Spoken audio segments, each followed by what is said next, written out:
நண்பர்கள் அனைவருக்கும் வணக்கம். சற்று முன் பார்த்தீங்க அப்படின்னா ஒரு பெரிய பதற்றம் நண்பர்களே. இந்திய ராணுவம் போட்டு தள்ளியிருக்காங்க. அப்படியே பதறி போயிருக்காங்க எதிரிகள். இந்திய ராணுவம் யார் மேல தாக்குதல் நடத்தியிருக்காங்க, என்ன நடந்திருக்கு அப்படிங்கிறத நாம இந்த வீடியோல தெரிஞ்சுக்க போறோம். அதை தொடர்ந்து பார்த்தீங்கன்னா துபாய் சல்லி சல்லியா நொறுங்க போகுது, அமீரகம் அவசரப்பட்ட அடி தாங்காது அப்படின்னு அமெரிக்காவிலிருந்து வார்னிங் ஒன்று வந்திருக்கு. அது என்ன அப்படிங்கிறதெல்லாம் நம்ம இந்த வீடியோல தெரிஞ்சுக்கலாம். அதை தொடர்ந்து கடைசியாக வந்த வேலை முடிஞ்சிருச்சு அப்படின்னு ஒரு குட் நியூஸ் ஒன்று சொல்லியிருக்காங்க. இது யாரு, என்ன இதனால என்ன நடக்க போகுது அப்படிங்கிறத இனி வரும் காலங்களில் அப்படிங்கிறத தெரிஞ்சுக்க போறோம்.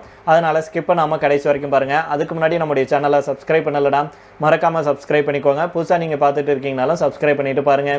அதே போல் ஃபேஸ்புக், இன்ஸ்டாகிராமில் நம்மளுடைய வீடியோக்களை பார்த்துட்டு இருக்கும் நண்பர்கள் தவறாமல் ஃபாலோ பண்ணிக்கோங்க. ஜம்மு காஷ்மீரில் ஆப்ரேஷன் அரஹாமா அப்படிங்கிற பெயரில் இந்திய ராணுவத்துடைய 2 அசாம் படை பிரிவுகள், ஜம்மு காஷ்மீர் போலீசார் மற்றும் மத்திய ரிசர்வ் போலீஸ் படை ஆகியவற்றுடன் இணைந்து பயங்கரவாதிகளுக்கு எதிரான கூட்டு நடவடிக்கை மேற்கொள்ளப்பட்டு வருது. இந்த நிலையில தான் கந்தர்பால் மாவட்டத்துடைய அரஹமா பகுதியில் நேற்றிரவு பயங்கரவாதிகளுடைய நடமாட்டத்தை உறுதி செஞ்சு அந்த பகுதியை நம்முடைய பாதுகாப்பு படையினர் சுற்றி வளைச்சிருக்காங்க. அப்போது 2 தரப்பினருக்கிடையே துப்பாக்கி சண்டை நடைபெற்றிருக்கு. இதில் பயங்கரவாதி ஒருவன் சுட்டுக் கொல்லப்பட்டிருக்கிறான். இதனையடுத்து அந்த பகுதியில் கூடுதல் படைகள் குவிக்கப்பட்டு பயங்கரவாதிகளை தேடும் பணியை முடுக்கி விட்டுருக்காங்க நம்முடைய ராணுவத்தினர். இது குறித்து ராணுவத்தினருடைய சினார்கார் படைப்பிரிவு விடுத்திருக்கும் பதிவில் என்ன சொல்லியிருக்காங்கன்னா, நேற்று இரவு பயங்கரவாதிகளுக்கு எதிரான மோதல்ல நம்முடைய படைகள் சரியான முறையில் பதிலடி கொடுத்தாங்க. இதுல ஒரு பயங்கரவாதி கொல்லப்பட்டிருக்கிறான். இந்த நடவடிக்கை தொடர்ந்து நடந்துட்டு வருது அப்படின்னு சொல்லியிருக்காங்க. மேலும் அவங்க என்ன சொல்லியிருக்காங்கன்னா, ஜம்மு காஷ்மீருடைய காந்தர்பால் மாவட்டத்தில் இரவு முழுவதும் நடந்த மோதல்ல ஒரு பயங்கரவாதி கொல்லப்பட்டிருக்கிறான் அப்படின்னு இந்திய ராணுவம் இன்றைய தினம் தெரிவிச்சிருக்காங்க. அதான் அந்த பகுதியில் சந்தேகத்திற்கு நடமாட்டம் குறித்த உளவு தகவல்கள் எங்களுக்கு கிடைச்சிச்சு. இந்த தகவலை அடுத்து செவ்வாய்க்கிழமை இரவு இந்த நடவடிக்கை தொடங்கப்பட்டது. மோதலின் போது பயங்கரவாதிகள் பாதுகாப்பு படையினர் மீது துப்பாக்கி சூடு நடத்தினாங்க. பாதுகாப்பு படையினர் திறம்பட பதிலடி கொடுத்ததுல ஒரு பயங்கரவாதி உயிரிழந்தான் அப்படின்னு சொல்லியிருக்காங்க. குறிப்பிட்ட உளவு தகவல்களின் அடிப்படையில் காந்தர்பால் மாவட்டத்தின் அரஹமா பகுதியில் இந்த நடவடிக்கை தொடங்கப்பட்டது அப்படின்னும், மேலும் சவால் விடுக்கப்பட்ட போது பயங்கரவாதிகள் துப்பாக்கி சூடு நடத்தினாங்க, நம்முடைய படையினரும் பதிலடி கொடுத்தாங்க அப்படின்னு ராணுவம் ஒரு அறிக்கையில தெரிவிச்சிருக்காங்க. அதே போல கொல்லப்பட்ட பயங்கரவாதி அடையாளம் இன்னும் கண்டறியப்படலை அப்படின்னு சொல்லியிருக்காங்க. இந்த இடைப்பட்ட துப்பாக்கி சூட்டுக்கு மத்தியில் பாதுகாப்பு வலயம் தந்திரோபாயமாக மறுசீரமைக்கப்பட்டதாக ராணுவம் தெரிவிச்சிருக்காங்க. நம்முடைய படைகள் திட்டமிட்ட பதிலடியை கொடுத்து திறம்பட தாக்கியதுல இந்த பயங்கரவாதி கொல்லப்பட்டிருக்கிறான் அப்படின்னு சொல்லியிருக்காங்க. கொல்லப்பட்ட பயங்கரவாதியுடைய அடையாளம் இன்னும் உறுதி செய்யப்படவில்லை அப்படின்னு சொல்லியிருக்காங்க. காந்தர்பால் மாவட்டத்தில் பயங்கரவாத எதிர்ப்பு நடவடிக்கை இன்னும் தொடர்கிறது அப்படின்னும், அதனால பயங்கரவாதிகளை வேரோடு அழிக்கிறது வரைக்கும் இந்தியா ஓயாது, இந்திய ராணுவம் ஒருபோதும் உறங்காது அப்படின்னு சொல்லியிருக்காங்க. இது போன்ற பயங்கரவாதிகளை ஒழிக்கும் பல நடவடிக்கைகளை நம்முடைய இந்திய ராணுவம் தொடர்ந்து செயல்பட்டு வர்றாங்க. அதுக்கு நம்முடைய மத்திய அரசு ஊக்கமாகவும் அவங்களுக்கு உறுதுணையாகவும் இருக்காங்க. நாமளும் நம்முடைய ராணுவத்திற்கு ஒரு மிகப்பெரிய நன்றியையும், ராணுவத்து கூட சேர்ந்து ஒத்துழைப்பு கொடுத்துட்டு வரும் அத்தனை பேருக்கும் நம்முடைய மிகப்பெரிய நன்றியை தெரிவித்துக் கொள்ளலாம். இந்த தேடுதல் வேட்டையும் போட்டு தள்ளுற வேட்டையும் தொடர வேண்டும். பயங்கரவாதிகளை அடியோடு அழிக்கிறது வரைக்கும் நாம அயராது தாக்குதல் நடத்த வேண்டும் அப்படிங்கிறத நம்முடைய கருத்தாக இருக்கு. நம்முடைய ராணுவத்துக்கு நம்ம ஒரு பக்க பலமாக இருப்போம் அப்படிங்கிறத இந்த வீடியோ மூலமா நம்ம தெரிவிச்சுக்கலாம். உங்களுடைய கருத்துக்களை தவறாம கீழே உள்ள கமெண்ட் பாக்ஸ்ல சொல்லுங்க. இதே வேளையில தான் கடந்த 2 தினங்களுக்கு முன்னாடி பாத்தீங்கன்னா இந்திய ராணுவத்துக்கு ஒரு இலகு ரக துப்பாக்கிகள் டெலிவரி செய்யப்பட்டிருக்கு. அதாவது அதானி டிஃபென்ஸ் அண்ட் ஏரோஸ்பேஸ் நிறுவனம் இருக்காங்க இல்லையா, இவங்க குவாலியர்ல இருக்கும் தன்னுடைய ஆலையிலிருந்து 2000 பிரகர் 7.62 மில்லிமீட்டர் இலகு ரக இயந்திர துப்பாக்கிகளை இந்திய ராணுவத்திடம் ஒப்படைச்சிருக்காங்க. நம் நாட்டுடைய முன்னணி தொழிலதிபராக கௌதம் அதானி இருக்கிறாரு. இவருடைய அதானி குழுமம் பல்வேறு தொழில்களை மேற்கொண்டு வருது. மத்திய பிரதேச மாநிலம் குவாலியர்ல அதானி டிஃபென்ஸ் மற்றும் ஏரோஸ்பேஸ் நிறுவனத்தின் ஆலை அமைஞ்சிருக்கு. இந்த ஆலை இந்திய ராணுவம் மற்றும் விண்வெளித்துறைக்கு சேர்ந்த பொருட்களை உற்பத்தி செஞ்சு வழங்கும் பணியை மேற்கொண்டுட்டு வர்றாங்க. இந்திய பாதுகாப்பு துறையின் தற்சார்பு இலக்கை எட்டும் வகையில் இந்த நிறுவனம் உதவி செஞ்சுட்டு வர்றாங்க. இந்த நிலையில தான் இலகு ரக இயந்திர துப்பாக்கிகளை உள்நாட்டில் பெரிய அளவில் இந்த நிறுவனம் தயாரித்து சாதனை படைச்சிருக்காங்க. அதன்படி முதல் கட்டமாக 2000 பிரகர் 7.62 மில்லிமீட்டர் இலகு ரக இயந்திர துப்பாக்கிகள் இந்திய ராணுவத்துக்கு டெலிவரி செய்யப்பட்டிருக்கு.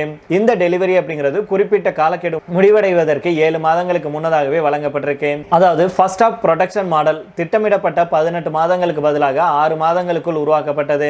இது நிறுவனத்தின் வேகமான உற்பத்தி மற்றும் செயல்படுத்துதல் திறனை தெளிவாக எடுத்துரைச்சிருக்கு. பாதுகாப்பு அமைச்சக அதிகாரிகள் மற்றும் ஆயுதப்படைகளுடைய மூத்த உறுப்பினர்கள் இந்த விநியோக நிகழ்வுல பங்கேற்றிருக்காங்க. இது உள்நாட்டு பாதுகாப்பு திறனை வலுப்படுத்தும் முக்கியமான மைல்கல்லாக கருதப்படுது. பிரகர் LMG ராணுவ வீரர்களுக்கு போர்க்களத்தில் நவீன தொழில்நுட்பத்தை வழங்கும் வகையில் தயாரிக்கப்பட்டிருக்கு. இது வீரர்களுக்கு பெரிய அளவுல உதவி செய்யும். துல்லியத்தன்மை, நம்பகத்தன்மை மற்றும் நீண்ட காலம் உழைக்கும் வகையில் இது தயாரிக்கப்பட்டிருக்கு. இது செமி ஆட்டோமேட்டிக் மற்றும் ஆட்டோமேட்டிக் முறையில் இயங்கும். இந்த துப்பாக்கி சவாலான சூழலையும் திறம்பட செயல்படும் திறன் கொண்டது. இந்த துப்பாக்கிகள் மத்திய பிரதேசத்துடைய குவாலியர்ல இருக்கும் 100 ஏக்கர் பரப்பளவிலான அதானி டிஃபென்ஸ் சிறிய ரக ஆயுத உற்பத்தி ஆலையில தயாரிக்கப்பட்டது. இந்த ஆயுதங்களுக்கு தேவையான 90% அதிகமான பாகங்கள் உள்நாட்டிலேயே பெறப்படுது. இந்த முயற்சி வேலை வாய்ப்புகளை உருவாக்குறது மட்டுமில்லாம பாதுகாப்பு விநியோக சங்கிலியில் இருக்கும் சிறு குறு நடுத்தர நிறுவனங்களுக்கு பெரிய அளவுல உதவும். இதுவும் இந்திய ராணுவத்துக்கு கூடுதல் பலத்தை சேர்த்திருக்கு அப்படின்னே சொல்லலாம். இதை தொடர்ந்து அடுத்த செய்தியாக பார்த்தோம் அப்படின்னா, கடந்த சில வாரங்களாக இஸ்ரேல், ஈரான் மற்றும் அமெரிக்கா ஆகிய நாடுகளுக்கு இடையிலான பதற்றம் தீவிரமடைஞ்சிட்டு வருது. இந்த மோதலுடைய தாக்கம் தற்போது வளைகுடா நாடுகளுக்கும் பரவி வருவதாக சொல்லப்படுது. குறிப்பாக அமெரிக்க படைகளுக்கு அடைக்கலம் கொடுத்த சில வளைகுடா நாடுகள் மீது ஈரான் தாக்குதல் நடத்திட்டு வருது. இந்த சூழ்நிலையில தான் ஈரானுக்கு எதிராக ஐக்கிய அரபு எமிரேட்ஸ் நேரடியாக போரில் ஈடுபட்டால் துபாய் போன்ற முக்கிய நகரங்களுக்கு பெரிய ஆபத்து ஏற்படும் அப்படின்னு அமெரிக்காவுடைய முன்னணி பொருளாதார நிபுணர் ஜெஃப்ரி ஜாக்ஸ் அவர்கள் எச்சரிக்கை விடுத்திருக்கிறாரு. மேலும் அவர் என்ன சொல்றாருன்னா, ஐக்கிய அரபு எமிரேட்ஸ் தற்போது மிக ஆபத்தான சூழ்நிலைக்குள்ள சிக்கிக் கொண்டிருக்கு.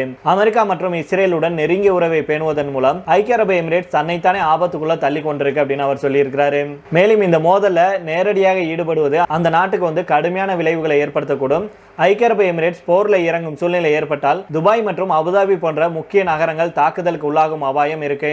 இந்த நகரங்கள் பெரும்பாலும் சுற்றுலா மற்றும் முதலீடுகளை மையமாக கொண்டு வளர்ந்த நகரங்கள் அப்படிங்கிறதுனால ஏவுகணை தாக்குதல்களை தாங்கும் வகையில முழுமையாக பாதுகாப்பு அமைப்புகள் வடிவமைக்கப்படல அப்படின்னு சொல்லப்படுது.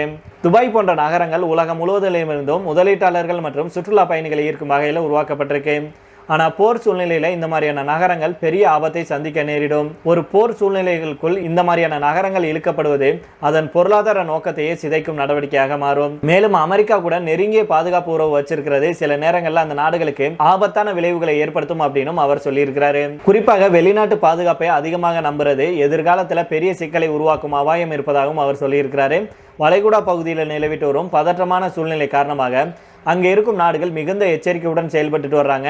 இந்த மோதல் மேலும் தீவிரமடைந்தால் துபாய் உள்ளிட்ட முக்கிய நகரங்களுக்கு பாதிப்பு ஏற்படும் அபாயம் இருப்பதாக வல்லுநர்கள் எச்சரிக்கை விடுத்திருக்கிறதுனால உலக நாடுகள் இந்த நிலைமையை உன்னிப்பாக கவனிச்சுட்டு வர்றாங்க. இதை தொடர்ந்து கடைசியாக பார்த்தோம் அப்படின்னா, அமெரிக்காவும் இஸ்ரேலும் சேர்ந்துக்கிட்டு சும்மா இருந்த ஈரான் மீது சராமாரியான தாக்குதலை நடத்தியிருந்தாங்க. இந்த போர் இந்தியா உள்பட உலகம் முழுவதும் பெரும் பாதிப்புகளை ஏற்படுத்தியிருந்துச்சு.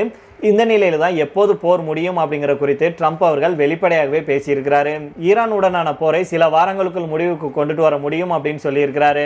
ஓவல் அலுவலகத்தில் செய்தியாளர்களிடம் பேசிய ட்ரம்ப் அவர்கள், நாங்கள் மிக விரைவில் வெளியேறுவோம், 2 அல்லது 3 வாரங்களுக்குள் வெளியேற்றம் நடக்கும் அப்படின்னு சொல்லியிருக்கிறாரு. தற்போது ஈரான் போர் 5 வாரத்தில் இருக்கு. இந்த போரை முடிவுக்கு கொண்டுட்டு வர அமெரிக்கா தயாராகிட்டு வருவதன் தெளிவான அறிவிப்பு தான் இது. ட்ரம்ப் அவர்கள் ஈரான் கூட ஒப்பந்தம் ஏற்படுத்த நினைச்சிருந்தாரு. ஆனால் தற்போது இப்படியான ஒப்பந்தம் எதுவும் அவசியம் இல்லை அப்படின்னு திட்டவட்டமாக தெரிவிச்சிருக்கிறாரு. ஈரான் எந்த ஒப்பந்தத்தையும் செய்ய தேவையில்லை அப்படின்னு சொன்ன ட்ரம்ப், அணு ஆயுதம் தயாரிக்க முடியாதபடி ஈரானை கட்டுப்படுத்துவதே அமெரிக்காவுடைய நோக்கம், அது முடிந்ததும் படைகள் வெளியேறும் அப்படின்னு விளக்கம் கொடுத்திருக்கிறாரு. அதே நேரம் உலகின் மிக முக்கிய எண்ணெய் வழித்தடமான ஹார்முஸ் நீரிணையை பாதுகாக்கும் பொறுப்பை அமெரிக்கா ஏற்காது அப்படின்னு ட்ரம்ப் அவர்கள் திட்டவட்டமாக தெரிவித்தார். நீரிணையை பாதுகாப்பது எங்கள் வேலை கிடையாது, அது பிரான்ஸ் அல்லது அந்த நீரிணையை பயன்படுத்துவர்களுக்கானது, அதனால் அதை பாதுகாக்க எங்களுக்கு எந்த காரணமும் இல்லை அப்படின்னு சொல்லியிருக்கிறாரு. இது மட்டும் இல்லாமல் இந்த போரில் அமெரிக்காவுடைய நட்பு நாடுகள் அமெரிக்காவுடைய முயற்சிக்கு போதிய ஆதரவு அளிக்கவில்லை அப்படின்னும் ட்ரம்ப் அவர்கள் விமர்சனம் செஞ்சிருக்கிறாரு.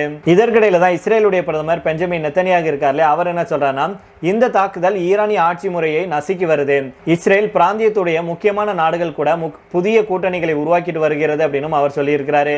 ஈரான் தன்னுடைய ராணுவ லட்சியங்களுக்காக மிகப்பெரிய தொகை செலவிட்டும் பலனில்லை அப்படின்னு நெத்தனியாக அவர்கள் சொல்லியிருக்கிறாரு. ஈரான் முன்பு இருந்ததை விட இப்போது பலவீனமாக இருப்பதாகவும் இஸ்ரேல் வலுப்பெற்றுள்ளதாகவும் நெத்தனியாக சொல்றாரு. இருந்தாலும் போர் இன்னும் முடியவில்லை அப்படிங்கிறத அவர் தெரிவிச்சிருக்கிறாரு. அமெரிக்காவும் இஸ்ரேலும் தங்கள் நோக்கங்களுக்காக சண்டையிட்டு வர்றாங்க. ஆனால் இதனால இந்தியா உள்ளிட்ட 3ஆம் நாடுகள் கடுமையாக பாதிக்கப்படுறாங்க. போர் காரணமாக இந்தியாவுக்கு எல்பிஜி விநியோகம் பாதிக்கப்பட்டிருக்கு. இந்த போர் ட்ரம்ப் சொல்வதை போல 2-3 வாரங்களில் முடிந்தாலும் ஈரான் வளைகுடா நாடுகள் மீது நடத்திய தாக்குதலுடைய தாக்கம் சரியாக நிச்சயம் 1-2 ஆண்டுகள் ஆகும் அப்படின்னும், அதனால இந்தியாவும் எல்பிஜி தட்டுப்பாட்டிலிருந்து மீள காலம் எடுக்கும் அப்படின்னு வல்லுநர்கள் சொல்லியிருக்காங்க. பொறுத்திருந்து பார்க்கலாம். இப்போ இதோட நம்ம இந்த வீடியோ முடித்துக் கொள்ளலாம். இதை பற்றி உங்களுடைய கருத்துக்களை கீழே உள்ள கமெண்ட் பாக்ஸில் சொல்லுங்க. மீண்டும் நாளை வேற ஒரு செய்திகளுடன் உங்களை சந்திக்கிறேன். நன்றி, வணக்கம்.